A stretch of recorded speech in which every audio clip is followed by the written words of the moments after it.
तो कोई ना कोई तो कारण होगा। ऐसा तो नहीं है कि बिना कारण के कोई कार्य हो सकता है। शिव पुराण कथा सुनने से महान पापी, महापापी जो बिंदुक नाम का पिशाच था वो भी मुक्त हो गया शिव का नाम लेने से। शिव कथा के लिए 3 प्रकार की चीजें बताई गई, श्रवण, कीर्तन और मनन। कथा को सुनना, सुनने के बाद कथा की कीर्ति का बखान करना और रात के समय चिंतन करना कथा में क्या बताया गया, क्या सुनाया गया। और इस प्रकार जब पूरा आप समय खर्च करते हैं तो निश्चित मानिए जीवन फिर प्रगति की ओर आगे बढ़ जाता है। प्रमुख रूप से एक प्रश्न आता है कि शिव जी की मूर्ति का पूजन करें या शिवलिंग का पूजन करें। घर में चित्र होता है ना भगवान शिव का, त्रिशूल लिए, माथे पे चंद्रमा, इस प्रकार का। शिव महापुराण कहता है कि अगर शिवलिंग का पूजन किया जाए तो शिव की मूर्ति से कई गुना लाभ देने वाला है। जितना लाभ आपको शिव की मूर्ति का पूजन करने से मिलेगा, शिव जी का चित्र का पूजन करने से मिलेगा, उससे कई गुना लाभ आपको शिवलिंग की मूर्ति को प्रणाम और पूजा करने से मिलेगा। जब भगवान का आप निर्माण कर रहे हो, शिवलिंग का निर्माण कर रहे हो, निर्माण के बाद जब शिवलिंग रखने का नंबर आए तो बेल पत्र सीधा करके फिर उसके ऊपर शिवलिंग रखने की बात बताई गई। और जब बेल पत्र चढ़ाने का नंबर आए तो उल्टा करके बेल पत्र चढ़ाना चाहिए। शिव का पूजन संभवतः प्रयास करना चाहिए उत्तर की ओर मुख करके बैठ करके पूजन किया जाए।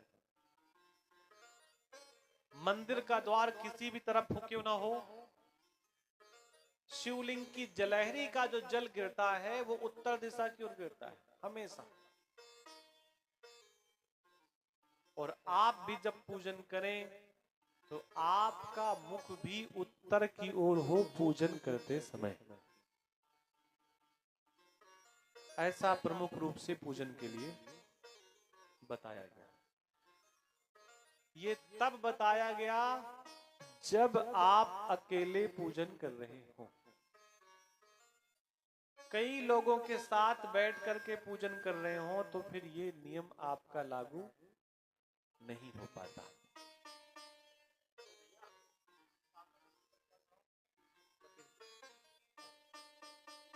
श्री सीताराम, श्री सीताराम।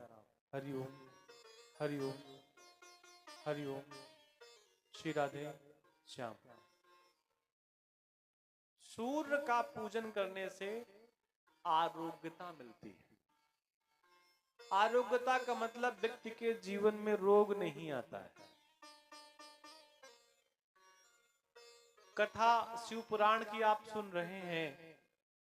शिव पुराण की कथा में ऐसा कुछ नहीं है कि रोज उत्सव हो, रोज मंगल गीत गाए जाएं, रोज मंगल बधाइयां की जाएं। शिव के मंदिर से कल्पना करिए, शिव जी के मंदिर भी ऐसे ही कहीं मिल जाते हैं आपको, कहीं रोड किनारे, कहीं खेतों के बीच में, कहीं गांव में ऐसे ही शिव जी पड़े हैं। कोई न छाया है न छत्र है, क्योंकि शिव जी को बहुत कुछ पसंद नहीं है इस प्रकार का तामझाम। शिव जी का जब आप शरीर देखेंगे तो मालूम पड़ेगा जैसे सन्यासी हो, कोई महात्मा हो, कोई दंडी हो, कोई बाबा जी हो। इस प्रकार शिव का शरीर आपको मिलेगा। तो जो दंडी है, महात्मा है, बाबा जी जैसे दिखते हैं, उनकी कथाएं भी फिर वैसी ही होंगी, एकांत वाली, अकेले वाली, बहुत उसमें कोई नाच गाना इस प्रकार की चीजें नहीं होंगी। सूर्य का पूजन करने से आरोग्यता मिलती है, व्यक्ति के जीवन के रोग दूर हो जाते हैं शिव का पूजन करने से, और गुरु का पूजन करने से आयु बढ़ती है। अगर कोई व्यक्ति आयु की वृद्धि करना चाहता है तो अपने गुरु का पूजन करे। और जीवन में जो व्यक्ति बहुत आगे तक बढ़ा है, जीवन में बहुत आगे तक बढ़ा है, उसके जीवन में बिना गुरु की कृपा के तो ऐसा होना संभव ही नहीं है। गुरु की कृपा से ही व्यक्ति नालायक से लायक बन जाता है। शनि महाराज की पूजा करने से मृत्यु का भय नहीं रहता, और शिव का पूजन करने से भी मृत्यु का भय नहीं रहता,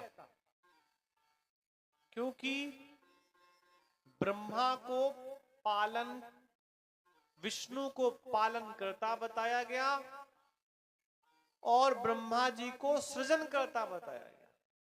सृजन करना करता का मतलब ब्रह्मा जी सृष्टि का निर्माण करते हैं और भगवान विष्णु सृष्टि का पालन करते हैं। और शिव जब क्रोध में होते हैं, आवेश में होते हैं, तो बनी बनाई सृष्टि को शमशान घाट बना देते हैं। ये महादेव की कृपा कहिए, कुछ भी कहिए। जब शिव को ऐसा लगता है कि संख्या बहुत बढ़ गई, संख्या बल बहुत अधिक हो गया, अब यहां पर कुछ ऐसा करने की आवश्यकता है कि संख्या बल सीमित हो जाए, तो शिव का फिर तीसरा नेत्र खुलता है और शिव फिर हरी भरी वस्तुओं को भी शमशान बना देते हैं अगर क्रोध और आवेश में आ जाए। गाय का पूजन, गाय जितनी पवित्र पीछे से उतनी पवित्र आगे से नहीं है। आप कहेंगे ये क्या कह रहे हैं? गाय के अंग जितने पीछे से पवित्र हैं, उतने आगे से पवित्र नहीं है। गाय की लार, नाक, मुंह के जूठन से लेपन नहीं किया जाता। अगर आप अपने द्वार का लेपन भी करते हैं तो गाय के गोबर से ही करते हैं। पीछे गाय कहां से पवित्र है? पीछे से। गाय की पूजा आगे से भी करते हैं, वो तो रूप की पूजा करते हैं। ऐसा कथाओं में आता है कि सभी देवी देवता गाय के रोम रोम में घुस गए। गंगा से कहा गया तुम भी चली जाओ, गंगा ने कहा मैं नहीं जाऊंगी गाय में। लक्ष्मी से कहा गया नारायण की पत्नी से कि तुम भी गाय के शरीर में अपना कोई स्थान ढूंढ लो। लक्ष्मी ने कहा क्या बोल रहे हैं, हम गाय के अंदर जाएंगे? लेकिन जब सारे देवता पहुंच गए और केवल 2 लोग बचे वहां पर, एक तो गंगा और एक लक्ष्मी। लक्ष्मी बिना नारायण के रहती नहीं है। तो लक्ष्मी ने पूछा अपनी सहेलियों से, सखियों से, प्रभु कहां गए, स्वामी कहां गए? बोले गाय में चले गए, गाय में समाहित हो गए। तो लक्ष्मी ने कहा फिर मुझे भी जाना चाहिए। लक्ष्मी भी गाय के पास गई, गाय माता को प्रणाम किया। गाय से कहा कि देवी अपने शरीर में हमें भी जगह दे दो। गौ माता ने कहा लक्ष्मी से कि हे देवी मैंने अपने रोम रोम में देवताओं ऋषि मुनियों को स्थान दे दिया। मेरे शरीर में अब एक भी जगह नहीं बची है। उसी समय गाय ने गोबर कर दिया। लक्ष्मी ने पूछा, वैसे तो शरीर में जगह नहीं, लेकिन जो अपशिष्ट निकला है, जो गोबर आपने किया, इसमें कौन बैठा? बोले कोई नहीं बैठा। लक्ष्मी जी जाकर के बैठ गए।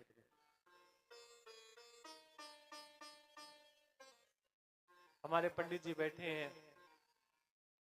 कभी गणेश जी बनाने का नंबर आता है तो भैंस के गोबर से गणेश जी नहीं बनेंगे। वो जब भी गणपति बनेंगे, गणेश जी बनाए जाएंगे, तो गाय के गोबर के ही गणेश जी बनाए जाते हैं। उसी को लोग हंसी मजाक में गोबर गणेश कई बार बोल देते हैं। गंगा ने कहा, मैं नहीं जाऊंगी गाय में। मालूम पड़ा सारी नदियां गाय में समाहित हो गई। गंगा को भी लगा, अकेले में क्या कर सकती हूँ। गाय में समाहित होने के लिए गंगा गई, जगह नहीं मिली। उसी समय गाय ने पेशाब किया, और ऐसा कहते हैं उसी पेशाब में ही गाय समाहित हो गई। कई बार लोग, क्षमा करें, गंगा समाहित हो गई।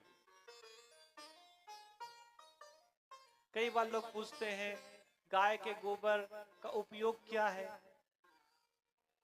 पूजा का प्रारंभ ही गाय के गोबर से होता है। देवताओं को कहां बैठालेंगे आप? बिना गाय के गोबर के लेपन के तो बैठाल नहीं सकते। तो गाय की जो प्रमुख पवित्र चीजें हैं, वो गाय के पीछे के स्थान हैं, और उनमें से भी गाय की पूंछ तो बहुत ही पवित्र है। प्रयाग में इतनी भीड़ है, किसी कारण से कोई अगर नहीं जा सकता वहां पर स्नान करने, तमाम समस्याएं होती, ठंडी का भी सीजन भी हो सकता है। तो अभी अभी हम सुन रहे थे, पूज्य श्री एक बता रहे थे कि गाय के चलने के बाद जो वहां मिट्टी बचती है पैरों के नीचे की, उसी को अगर लगा करके स्नान कर लिया जाए तो भी कुंभ के स्नान का फल मिलता है। और अभी अभी तो शंकराचार्य जी बता रहे थे कि आप संकल्प कर लें कि मुझे कुंभ का स्नान करना है, और पूरी तैयारी के साथ जाएं, और किसी कारण से आप वापस आ जाएं, आपको स्नान करने का मौका ना मिले, लेकिन आप पूरे मन से पूरी तैयारी के साथ गए थे, तो भी आपको स्नान का फल मिलेगा। आपने केवल संकल्प किया मुझे जाना है, आप गए, किसी कारण से वापस आ गए, गाड़ी खराब हो गई, मौसम खराब हो गया, कोई चीज बरसात हो गई, पानी हो गई, आपका मन दुखी हो गया, मैं नहीं जा पाया ना। इतना सोचने से भी आपको वहां स्नान का लाभ मिलेगा। इसी को दूसरी भाषा में लोग कहते हैं, संत महात्मा कहते हैं कि अशुभ कर्म अगर सोचे भी जाएं तो सोचने से अशुभ कर्मों का फल नहीं मिलता, लेकिन सोचने से शुभ कर्मों का फल मिल जाता है।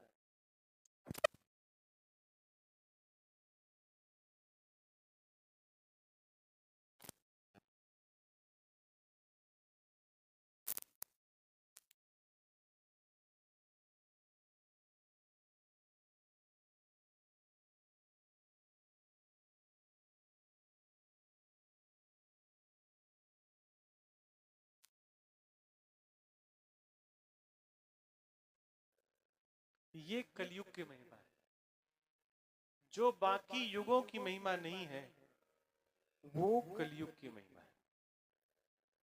आप अगर किसी के प्रति कुछ अनैतिक भावना के साथ सोचते हैं, केवल सोचते हैं और करते नहीं हैं, तो आपको उसका फल नहीं मिलेगा। लेकिन किसी के प्रति अगर आप शुभ भावना के साथ सोचते हैं, विचार करते हैं, तो आपको उसका फल मिल जाता है।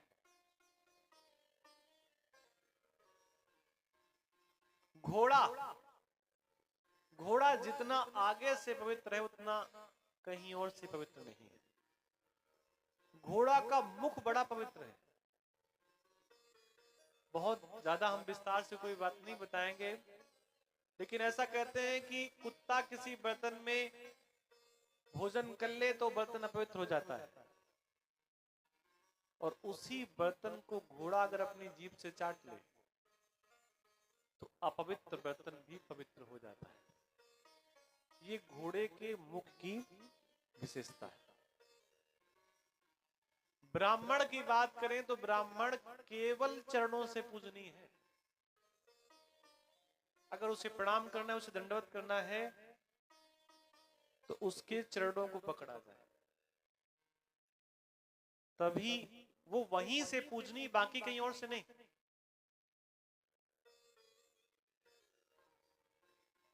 और शिव जी के लिए कहा गया कि कहीं से भी उनको पूजन किया सकता है। प्राथमिकता बताएगी कि उत्तर का मुख करके शिव का पूजन करना चाहिए, लेकिन भीड़ की अवस्था है